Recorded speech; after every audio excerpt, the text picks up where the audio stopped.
बिस्मिल्लाहिर्रहमानिर्रहीम। आज की इस वीडियो में देखेंगे कि हमारे पास आइडेंटिफायर क्या होते हैं।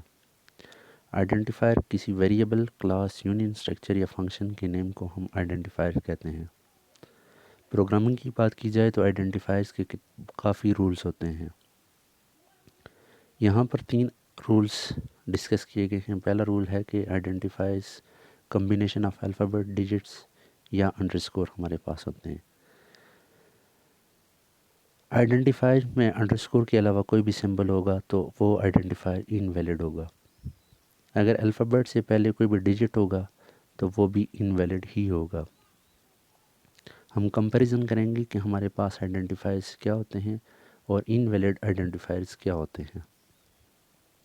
अगर वैलिड की बात की जाए तो पहला हमारे पास जो आइडेंटिफायर है वो वैलिड है, बिकॉज के अल्फ़ाबेट्स पहले आ रहा है, उसके बाद अंडरस्कोर आ रहा है।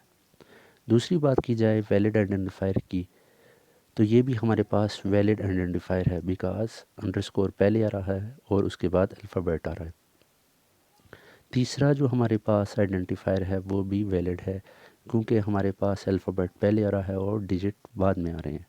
यहाँ पर सारे अल्फ़ाबेट्स ही यूज़ हो रहे हैं, इसलिए हमारे पास ये वैलिड आइडेंटिफायर है। हेलो अंडरस्कोर हाई की बात की जाए तो इनके दरमियान स्पेस मौजूद नहीं है, इस वजह से ये भी वैलिड आइडेंटिफायर है। लास्ट की बात की जाए तो अल्फ़ाबेट पहले आ रहा है, उसके बाद डिजिट और फिर अल्फ़ाबेट आ रहा है, तो ये भी आइडेंटिफायर वैलिड ही होगा।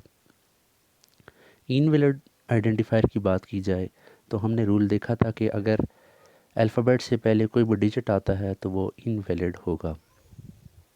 सेकंड की बात की जाए, ए हमारे पास अल्फ़ाबेट है, उसके बाद अंडरस्कोर और बी है। तो प्रोग्रामिंग का ये रूल है कि C programming case sensitive language होती है। अगर हम अल्फ़ाबेट कैपिटल लेंगे तो उसका और मतलब होगा, और अगर लोअर केस लेंगे तो उसका और मतलब होगा। यहाँ पर दोनों जो अल्फ़ाबेट यूज़ हो रहे हैं वो अपर केस में यूज़ हो रहे हैं, इसलिए ये आइडेंटिफायर इनवैलिड है। थर्ड की बात की जाए, ये भी आइडेंटिफायर इनवैलिड है, बिकॉज कि ये पहला जो हमारे पास